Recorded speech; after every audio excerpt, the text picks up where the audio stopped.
Robert Kopitsch, Secretary General of Blockchain for Europe, will be moderating our conversation.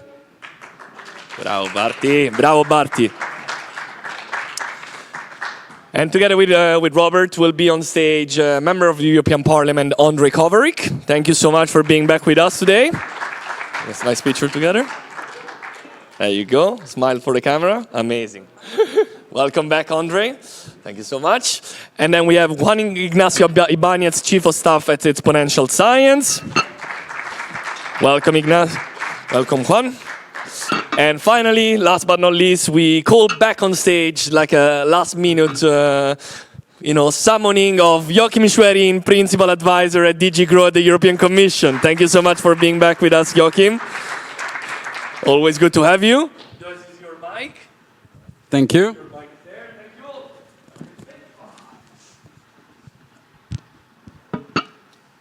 If you want to rent Tommaso, by the way, for events, please come to me after the event. We happily rent him out.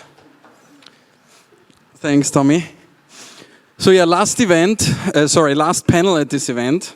I think a lot of you read the Draghi report, thought a bit about the European economy, digitalisation, and how important it is, to get Europe back on track. And that's why we wanted to focus on this last panel, on how we actually help European institutions, member states, and NCAs, ESAs, whoever is involved, policymakers in the parliament, to think about an agenda for a truly digital, competitive economy. And for that reason, we brought in a panel that covers the co-legislative side, the Commission's perspective, and the academia. And I actually wanted to start with Ondrej to ask, you've been involved in pretty much any digital finance file and a lot of the files that touch on digitization at the European economy. What is the learning from your side in the last 5 years? Are you happy with the status quo? Should we go on? What are the next steps? As a policymaker, what would you like to see or you think is necessary to see in order to take stock at this moment? Thank you. Good evening, and thanks for the invitation to this panel.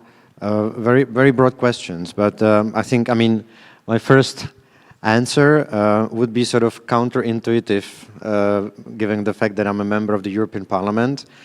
I will definitely call for a regulatory pause, because there was a lot of things that were agreed and adopted this past 5-6 years. Many of these pieces of legislation are actually not applied yet, not even implemented.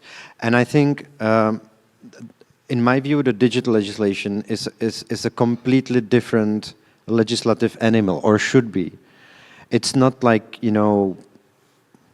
legislation that is standardizing manufacturing products, right? These are very easy, parametric, But the digital is actually, first of all, it's a sector which is highly dynamic.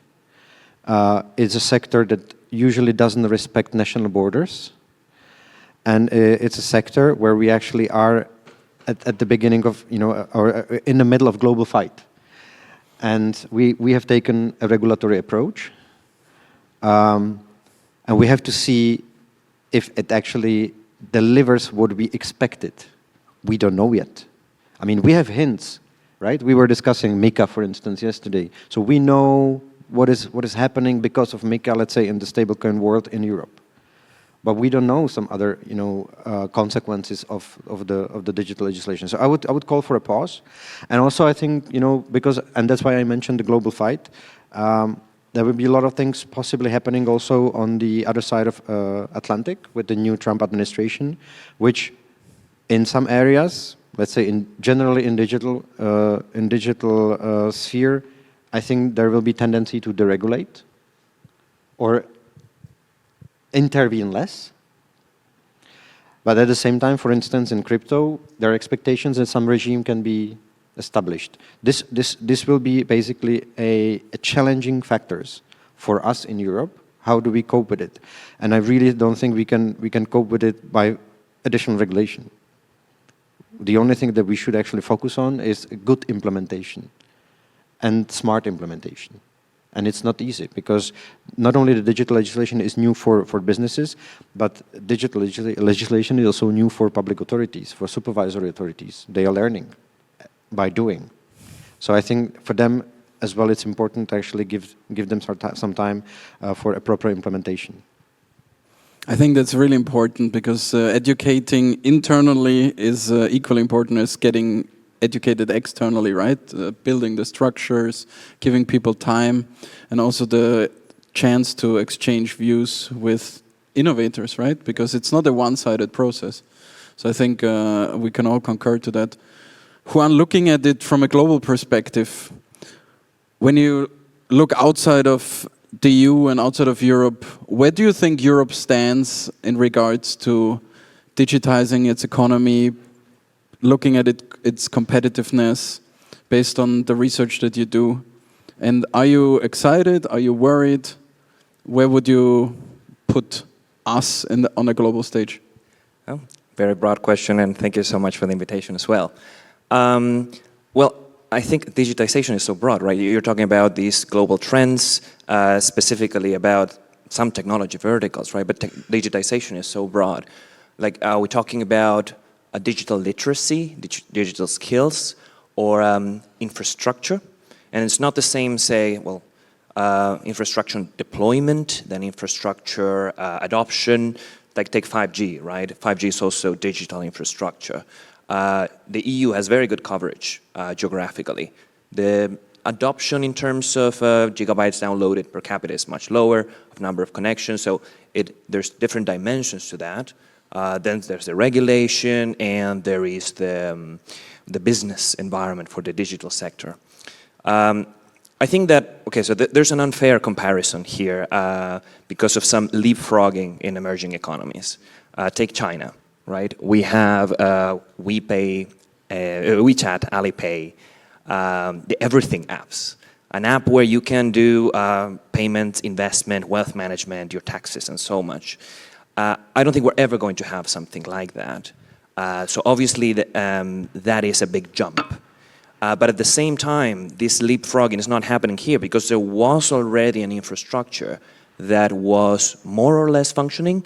The legacy infrastructure, perhaps slower, but there was nothing to leapfrog from, right? But even if we take away the everything apps and we think about emerging economies, I think that they are doing a very good job in terms of payment infrastructure, at least in some jurisdictions. So imagine India, right? The UPI, the Unified Payments Infrastructure, or PIX in Brazil, the QR system in Argentina, some other less popular systems, or less successful ones, but very interesting, like Inaira in Nigeria. I would not say probably that Europe, but also not the US, have reached this level in payments infrastructure. It's not that it's bad, and it's actually advancing. I mean, SEPA transfers are more instantaneous now, there's more coverage. And obviously there is regulatory leadership from DORA, MiCA, the EU Interoperable Act, the Open Finance Framework. I think what we're lacking a bit is a bit of momentum. I think we're not particularly bad placed. I think we are a part of this conversation. But piggybacking a bit on the previous panel, I think we need a narrative and a sense of direction. It's not a bad starting point, but I'd like to see a narrative of a pro-digitization direction of Europe. Thanks, Juan. Joachim, you're sitting in DG Grow, which is, as the name says, about growing Europe, I would assume. And what do you think do we need to do from an institutional perspective to actually heave Europe on the next level, right? How do we become a leader again in this space? Do we need more types of Airbus companies, right, where we pool European resources together? Or do we need to get back to our roots as a federalized continent or a decentralized continent? Is there a way in between? How's the thinking in the Commission, right? Because I agree with Juan that I think what we're missing is a vision, actually, right? And I think the vision would be something you could work towards too. We're constantly in a reactive mode rather in a proactive mode. At least that's the feeling you get, I think, when you're abroad and looking at Europe. It's rather leading through regulation rather than leading through innovation, right? How do we get away from this? Or do we want to get away from this? Now should be working. I think you get away from this if you read the right newspapers or magazines, because the narrative that you tell, in my opinion, is not correct. And everything that I, of course, can say from my perspective is my personal opinion. I wouldn't say there is a Commission view that addresses basically these things. But just to stay with the main topic of our conference here, the Commission has expressed in 2016, less than 8 years after the Bitcoin white paper, that DLT is an innovation priority for Europe for the next decades to come in all policy fields. That is revolutionary. If you think that then our first step was to take regulatory efforts, that's obviously not correct, because we have invested years, first with the FinTech task force and then many other things, to look into infrastructure aspects, to look into skills development, to set up organizations, etc. MiCA, and I don't agree to what has been said before in this conference here, is not a first jump to regulation where it was not needed. It was, in my opinion, and it's very funny to hear me speak because I'm defending centralized systems and regulation, which is not what I normally do. But MiCA is a reaction towards a political crisis when Libra came about, where we got very funny political statements from the top, and I think it is a liberal approach that we took in order to ring-fence the risks and do something meaningful on that. So where's the vision? Let me, as an economic historian, perhaps put into discussion of what Europe is, and I'm actually very happy that we speak about Europe and not the European Union as such necessarily. We are, by default, for millennia, the continent of self-organization, of regional cooperation, of finding compromises. And that is what we are also now basically doing. To start from top-down again, like with Web 2.0, to say that where are the unicorns, how much money do we invest in centralized structures, is, in my personal opinion, the completely wrong approach. Because let me start with very basic things. If I look at the topic of our panel, truly digital economy. Now, I'm working on digital transformation of industry, but what is a truly digital economy? First of all, there's a number of people and organizations that don't want to be digitized. And that to a large extent includes myself. So I would say, first of all, this is about choices. We need to offer choices for those that really want to go this way, pragmatic or really hardcore. But digitalization is a good choice if you have good arguments, but, and we have this discussion in Germany especially, but in other countries, there is a right to analog. That's the same as there is a right to cash, and the Commission has established that also last year. So digital payments are very fine. I completely agree to everything that has been said here, but it is one part of a spectrum, and we must not forget that. When we go then to the digital economy, the backbone of our economy, and we say it all the time, but it's correct, is 24 million small and medium-sized enterprises. That creates all sorts of issues of how you can actually digitize them, how you can ensure that they have the skills, the cybersecurity, etc. That is also something where we need to talk a lot about the balance between bureaucracy and really what is absolutely necessary. I completely agree with Ondrej that we had a little bit too much of regulation in the past. We need to see how things work on the market. But the baseline of an economic assessment, and Robert, you wanted me to speak as an economist on this panel, and I apologize to be here again, but as an economist, I need to remind people that we have macroeconomics and microeconomics. Now, what we usually talk about is the macroeconomic aspect. So basically, again, top-down, bombard us with the hundreds of billions, let's find 50 unicorns in the next 5 years, and we have put that out, 20 million ICT specialists by 2030. I could go endlessly on with the digital decade and all these things, and nothing of that is basically wrong. But that, in my opinion, is the wrong perspective, because what should matter is microeconomics. I have this funny discussion at home. My son now starts studying economics. He's in the second year. I don't know where he starts economics, but seems to be interesting. And he loves macroeconomics, like a lot of these young people. You have these neo-Keynesian models that were wrong 35 years ago when I studied. They still apply them, very nice drawings, etc. like that. And he hates microeconomics. I love microeconomics because microeconomics is about individual preferences. It is about choices. It is about the constraints that we face and where we actually position ourselves in the world. And that is, I think, the approach that we have taken consistently in the European Union.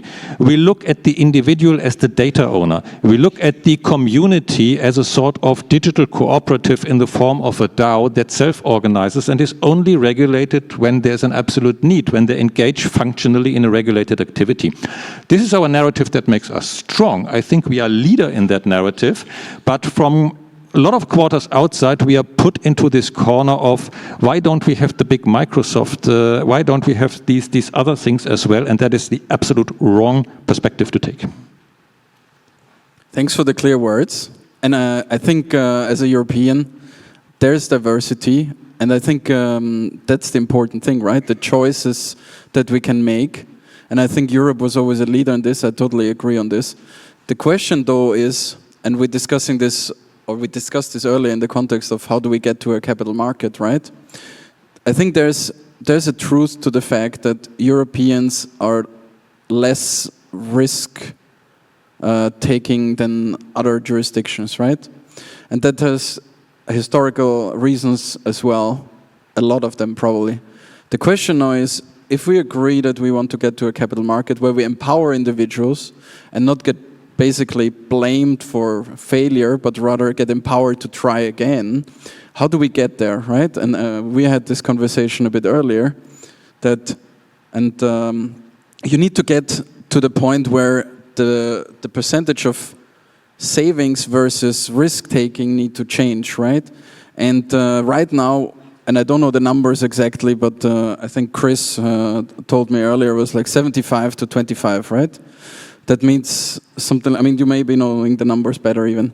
And the question is now, how do we get from 75-25 ratio to something at least 60 to 40, or ideally 50-50, right? Because we won't get our nature out of our European mindsets, but we can slowly move towards something that is more innovation friendly and more brave, so to say. Are there ideas or best practices, maybe Juan, we start, are there best practices in your view on how the other countries reach that, right? I mean, is there initiatives that can be done to support that? And then Ondrej, same question to you from a European perspective. Yeah, and I want to take back something that was just said. I think it's true that we are put in a corner, right? Sometimes the narrative manages to advance. I think, for instance, in green technology, Europe is a leader not only in the narrative of the Commission, but also globally. This narrative is like bought. And there's material for a more powerful narrative that maybe we're not managing to push. But some of these regulation has been quite effective. I don't know if Patrick from Circle is around, but he has an article, I think it's there. He has an article the other day showing that actually Europe has more crypto-friendly banks than any other region. And that is actually not in spite of the regulation, but because of the Payment Services Directive. So there's material for that narrative as well. But in terms of, you were asking best practices that we could adopt, what I have in mind is when people think of technology, and yeah, why don't we have a Microsoft, etc., they think of, where is the San Francisco Bay of Europe? And maybe that's the wrong approach.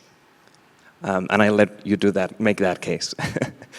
But let's assume we wanted to have a San Francisco Bay in Europe. I mean, we do have very interesting startup ecosystems around Berlin, Paris, Amsterdam. We want more of that. But when companies perhaps decide, I'm going to do my fundraising series in the Bay Area, what am I looking for? And they are looking for capital and talent, concentrated around a particular geographical area. And I think perhaps a question that we can ask is, how do we get to also having a pocket of talent and capital all together? I'm leaving that as an open question. I'm not. Now comes an answer. Well, I have some ideas, yes.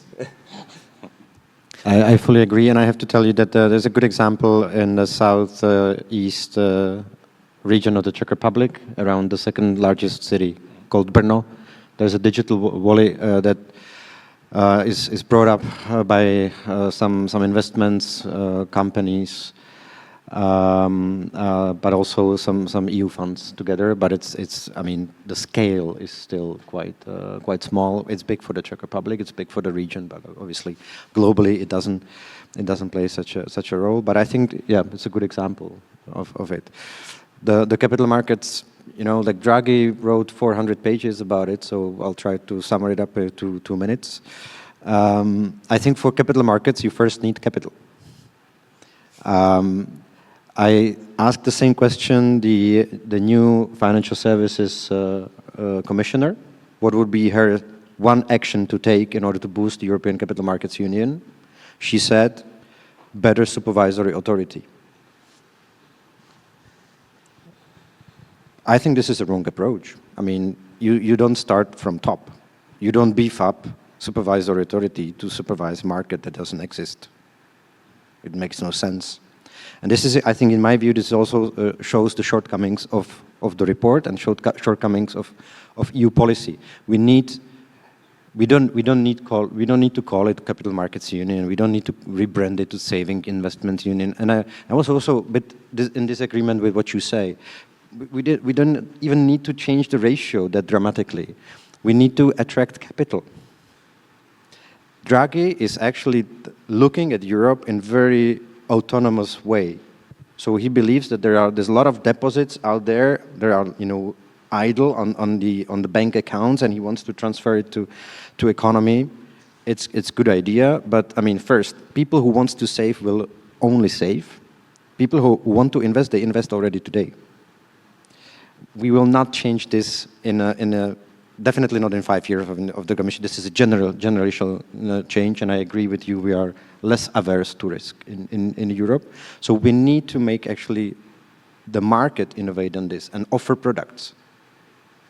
One of the ways how to do it, we really need to start moving the pension systems in Europe. By the way, this is one of the things that helped capital markets to grow in Sweden. You were asking about good practices in Sweden or in Netherlands. Because they have robust pension funds structure. One of the colleagues was leading here, one of the association in Brussels, a German guy who spent some time in the US. He said, in the US, what we discussed with my family there over every dinner, every day, was how is my investment doing? How is my portfolio doing? We don't do this in Europe. But that's because they need to save for the pensions, they need to save for their studies, etc., etc. And we will be dealing with this situation as well. Draghi had never mentioned pensions because he knows this is a bomb to explode in Europe, but we need to do it. All young people under 30 are completely uncertain about what will happen with them when they get old. And that also attracts young people to crypto and all the other alternative investments because they are desperate. They don't have other solutions apart from real estate.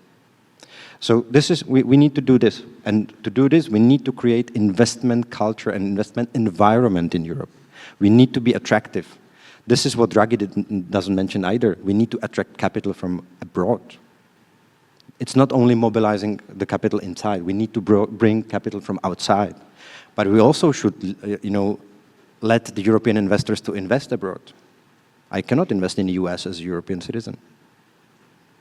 I have, limitations because of European law that protects me. Yeah. Right? Yeah. And then, then the same people that, said, it's good, you protect it, so you cannot invest in the US, tell me, but you should invest more. Where? So I think we need to look at it from a different perspective. We need to create investment environment in Europe. If we don't do this, whatever we brand it, we will always fail. For Capital Markets Union, the key word is capital.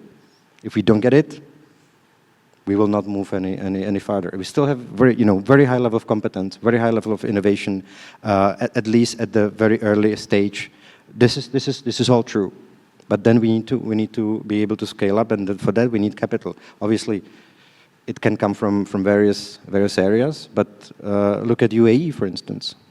Like, Dubai is basically financial hub, attracting a lot of capital coming from abroad as well. It's not based only on oil, right? So this is something what we need to do in Europe. If we don't do it, and I repeat myself, we will just fail completely this mission. And I asked about it the Commission, and right after the reply I got, I completely lost hope. I mean, I'm really afraid it can't be done on the Commission level, or it really has to be pushed through first. I mean, I think the member states mainly, but also through businesses. Because in the end, we are not mobilizing capital just because we want to mobilize capital. We're mobilizing capital because business need it. So basically, my message, and I'm telling this to everybody, because the worst thing that can happen is that the capital markets will be done by financial institutions. It has to be done by the entire economy. It's for the businesses, no matter the sector. It's for the businesses, and they have to, again, it has to be a bottom-up approach, saying, this is what we experience in practice. This is what we need. Can you help us? If we get this sort of a backdrop of our action, then I think we can actually start seeing some progress. But we are not there yet. Thanks, Ondrej. Coming back to Economist, what do you think about that, Joachim? Well, having worked 10 years on access to finance for small and medium-sized enterprises, and we have tried everything to improve access to finance for those enterprises, including when Capital Markets Union came about, I don't think there is any stone we left unturned, but from all these various initiatives, we have not arrived there where we wanted to be, and that should tell us something. And unfortunately, I think it is a mixture of things. I completely obviously agree on everything that Ondrej said in terms of what is capital, and that is actually a question of definition, as is money. What is really a credible approach towards capital and money? How can we attract it? If we look at tokenization, we have so many assets that we can tokenize that actually our value base would massively increase, in my opinion, if we could get a reasonable framework for the tokenization of, for example, real-world assets or everything that has value to people. The second aspect, unfortunately, remains regulation. Ondrej, you gave that example. Why do I have to explain constantly to a 25-year-old person in my Belgian bank that it is not too risky to use my own capital to invest in certain things that are not offered by my bank? Who actually is the knowledgeable person in this room? Can you tell me? And that is just one example. Why do I feel treated like a criminal from my tax authority if I have an account in Switzerland? It is legitimate to have that in Switzerland, but you are blacklisted in a way. I could go on endlessly. We had that discussion. I'm not going on. But it is unfortunately also a question of mindset. It is a question of skills. And I am really shocked, and I use that as a tiny, tiny example, that in the last 4 weeks, actually, in the place where I live in Belgium, but also in Brussels, I had 3 incidences when I bought a coffee in a shop, and it's different shops, that when I gave €5 cash, and I tend to pay in cash, and the coffee costs, what, €2.10 or whatever, these people within 3 minutes did not manage to give me my change because they couldn't calculate until €5. I'm not joking. I've seen everything, colleagues being called, a computer handy being used, etc. They can't calculate to 5. And this is something where actually we observe that if we like it or not, the average ability to even understand basic financial transactions is going worse in Europe. It's a question of education. We already 10 years ago, 15 years ago, when peer-to-peer platform emerged, I said give everyone at school €100, just create their own portfolio, invest €5 on a crowdfunding platform, do this, etc., learn how to deal with money. No, this is not necessary. We have all sorts of other things to do. If we neglect that, we do not need to be surprised when it doesn't work at the end. I think that markets, of course, we very often look from the supply side perspective. With all this beautiful technology, why doesn't it work? I humbly add to this calculation that we also have a demand side perspective. And if the demand side perspective is of people that run through the world absorbed by not seeing anything and not being able to make up their mind any longer, we face a fundamental problem, which is actually very often also the case in the public sector with officials, because they're used to their file. And Ondrej, of course, you get this type of replies. So it has to be broken open at a certain moment to look more deeply into this. I completely agree, it's a question of competitiveness, it's about the attraction of capital, but that's the first thing that I learned at the time when Greece had the macroeconomic crisis, and I went to Greece and I was really concerned and talked about money, and every Greek I spoke to just put me in a corner and said that Joachim, money is not a problem in this country. No. It is access, it is allocation, it is where the money is located and what you do with that. So yes, a question of volume, but at the same time also I think a question of the attractiveness of the projects that I can invest in. And that is where I agree to you, Robert, if we have a narrative for actually what are we building, and are not torn apart by, and we have these discussions not with you, but in the European Parliament, when there are groups that, for example, say that we need to massively invest in the Euro stack and we need to be independent from the US and China and invest all these tons in the European infrastructure. And then we are so concerned about cybersecurity and quantum computing because it is an attack vector on our centralized silos. Then I need to ask, haven't you learned anything from the financial crisis? The solution is distributed systems. The solution is not building more centralized structures. And this is the mind frame that we have to change, both on the demand side, but also from the decision makers. I couldn't agree more. Juan? Well, I had a comment before. I am not entirely sure I was hearing well. I was in agreement and in disagreement. So this is my basic neo-Keynesian framework. I'm not neo-Keynesian, but savings equal investment, right? So when I agree. Yeah. Basic account. Yeah.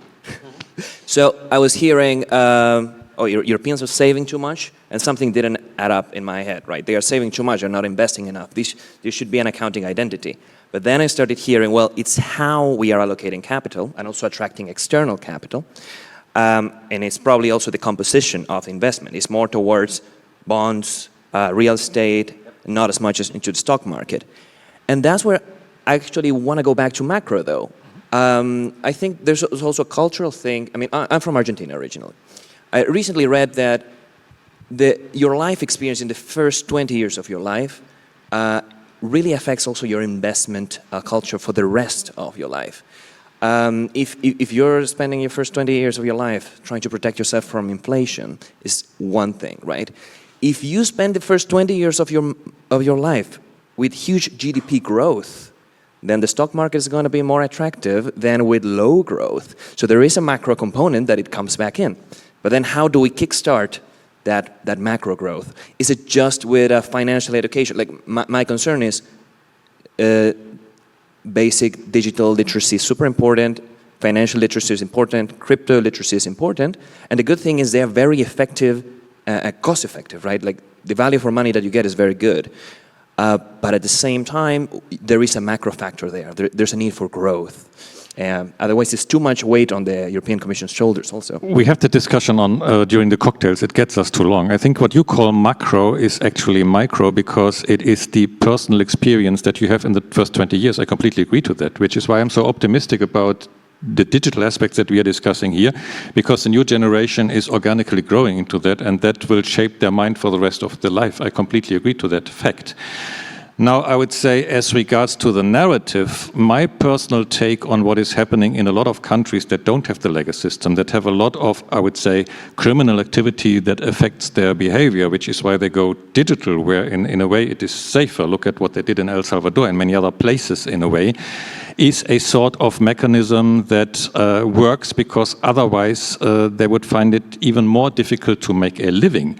And in that sense, if you grow up in a area affected by negative things, inflation, insecurity about where you will get in life, is an even bigger incentive in looking for viable alternatives. And this is, I must say, where we are getting in Europe. I mean, look at the effects that after the financial crisis, not only inflation, but also COVID and a number of other things have done to our young people.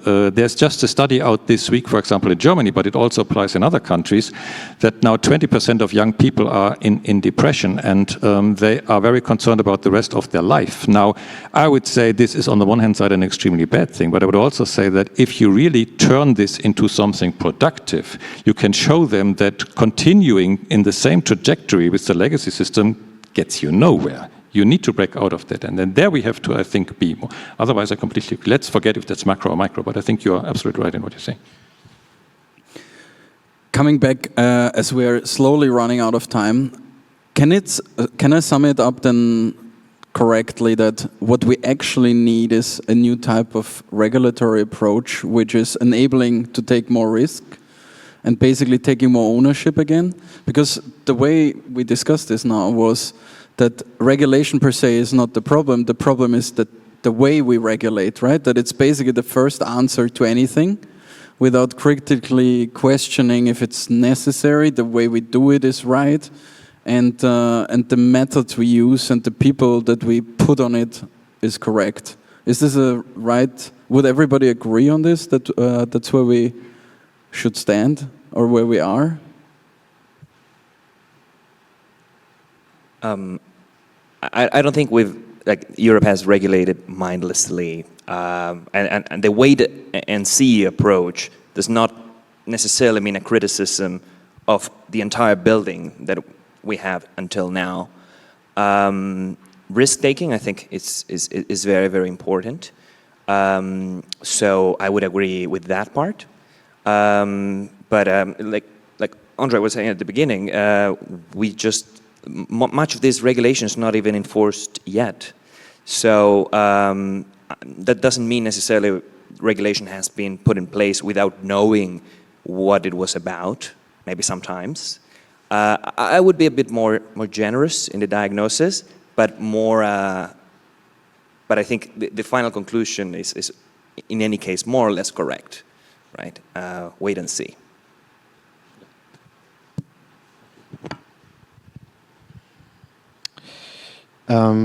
Maybe first, Joachim, you said you had fun in your bank because of your decisions.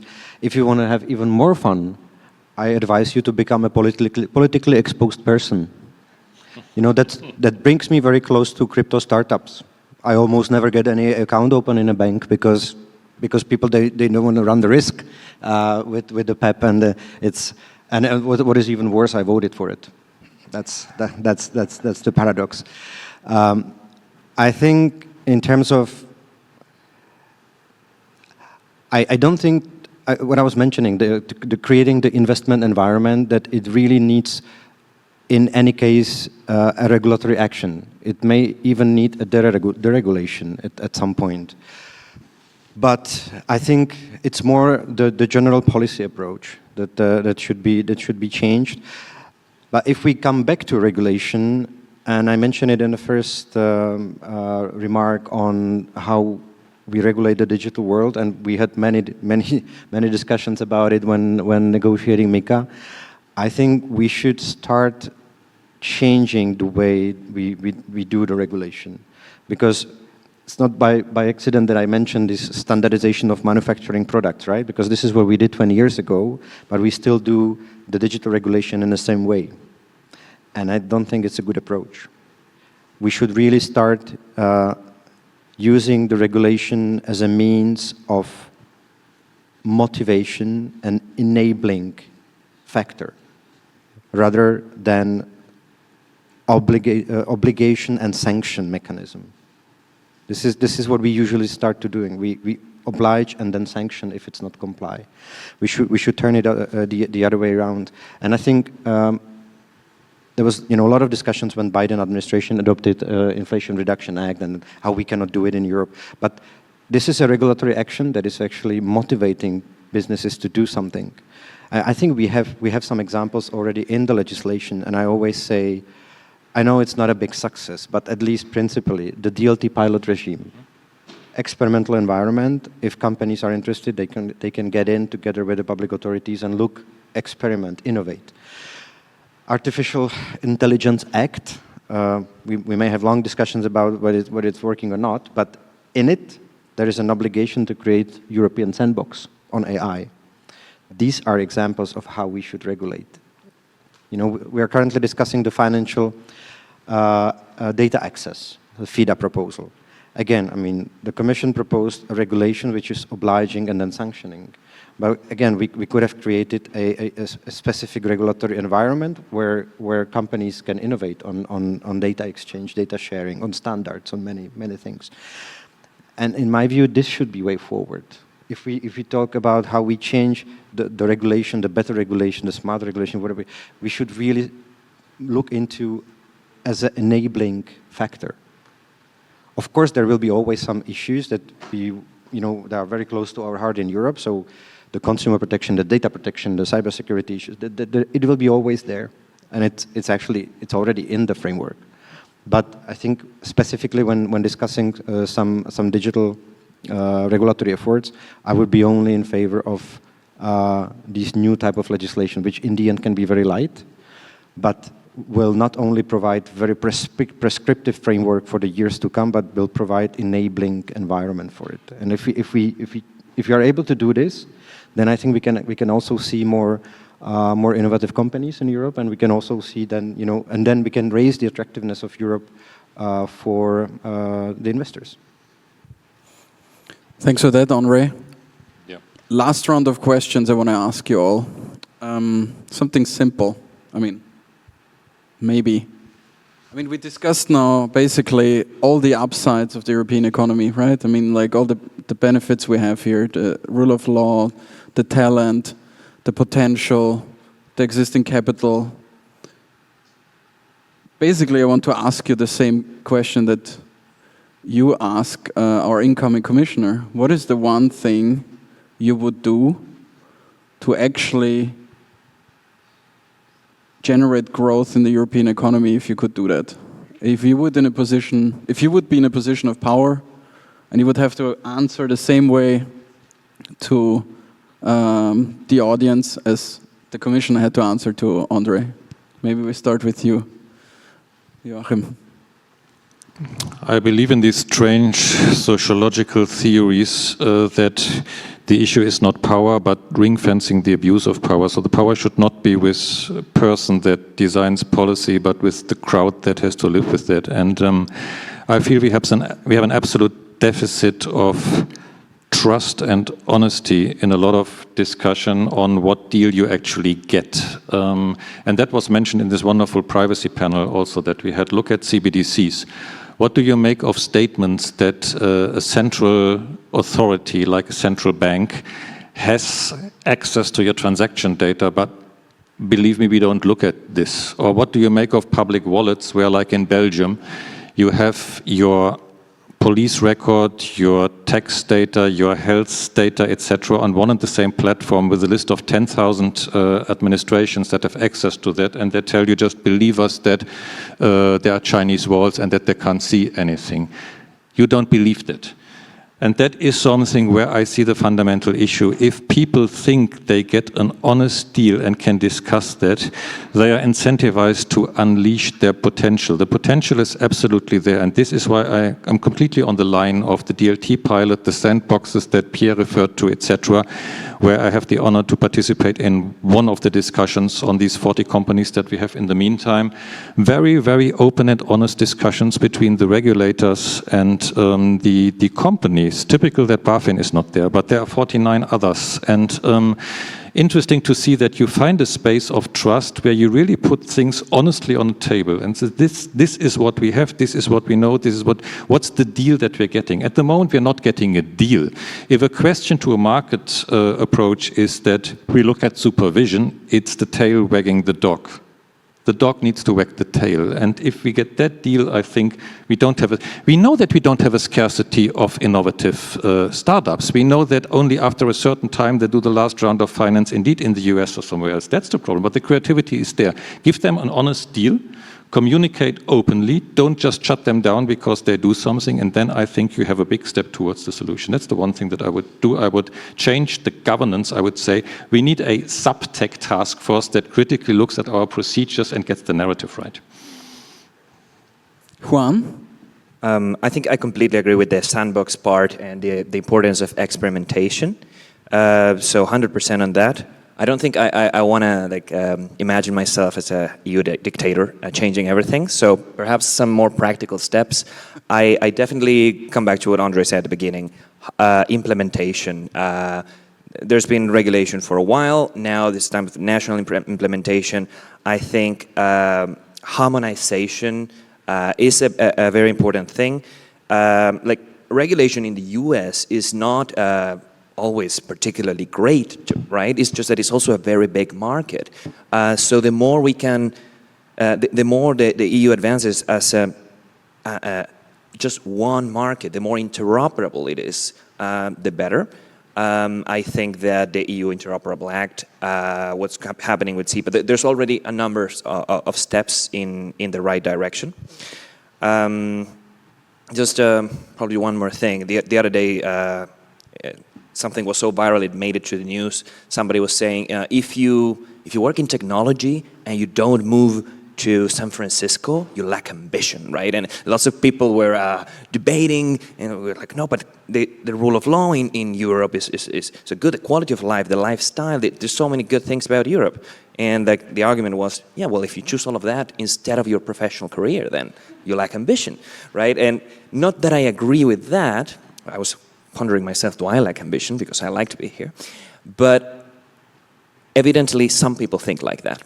And that is the narrative. And what we want is for technology professionals to see a future here and to bridge that scale-up gap, because the amount of innovation in the EU is not small. Ondrej? No, just I think if it's really just one thing from let's say position levels such as commissioner or president of the commission, I think it was mentioned here by Joachim and Juan. I think if it's just one thing, then let's change the narrative, and let's really start using more of these pro-innovation. Let's just increase the attractiveness also by selling and promoting what we have here, and be more proactive, because I bit lack this ambition. If you compare this new commission to the previous one, when digital transition was one of the flagship policies, today, this example from the European Parliament, that people are not even able to establish an intergroup on digital society, and it tells something, where the priorities now lie in the political in the political sphere. So I think changing the narrative and bringing this constantly to the table and on the agenda could definitely help, and I only agree with what colleagues here said before. I think that's a perfect ending, basically, a call to action. Be more proud about what we do, showcase it, talk about it, and engage. And that's actually what we all want to leave you with, hopefully, in a positive way, that there is hope. I think there's a lot of smart people also at the EU level that want to achieve that, and I think we should all support them. A lot of them were here these days. I hope you all talk to them if you had the chance. If not, grab them before they leave. And I think us as Blockchain for Europe, we always try to help and showcase what our industry is doing. And I think all of you are part of this industry, and I think whoever hasn't had a conversation with an MEP or with their MP or the national competent authorities, or even journalists in their friend circle, right, about what's happening in this space and in Europe more broadly, do it. It's the only way to move this forward, and it's also the message, for example, when I speak abroad, it's the one thing I always leave when they ask me, like, what would you recommend to do? It's like, talk to decision makers, talk to policy makers, talk to people that actually can multiply what we do. Because I think once people understand what's happening, and there's a lot of great innovation happening here, they will be much more open to it, and they will be much more aware to it, right? Because the sentiment and the narrative is that it's happening everywhere else right now. But I think we should be more proud about, as our audience, as our panel said earlier, about what we do, what we have, and maybe also de-accelerate the regulatory developments a bit, right? We're very short always to judge and trigger, and it's like when something's not the way we want, it's like let's regulate more instead of trying to find smarter solutions. I think that's an education process that is really important, and to give people time in the industry to prove that what they say and what they do and what they innovate on is actually happening. And on that note, thank you everybody for coming. I hope you had great and enjoyable 2 days. I want to thank again our team. Guys, please stand up. And last but not least... Yeah, maybe let's thank our panelists. And last but not least, our panel as well. To our panelists, and then thank you, Joachim. Thank you, Juan. It was amazing. Thank you so much, Ondrej. And yes, we wanted to call the Blockchain for Euro team on stage just very quickly for a group picture and for, I guess, one last round of applause. We really hope you enjoyed these last 2 days with us. There was a lot of debates that we had, a lot of interesting conversations, and we really need to get out of this venue. But we just wanted to remind you all that, unfortunately, we don't have a networking drinks in the venue today, but our friends at DAO Brussels, they're going to Common Hub, which is literally 270 meters from here. So if you do want to stay together, keep conversations and in front of a drink, I would recommend you to go with them. Thanks, everyone, again.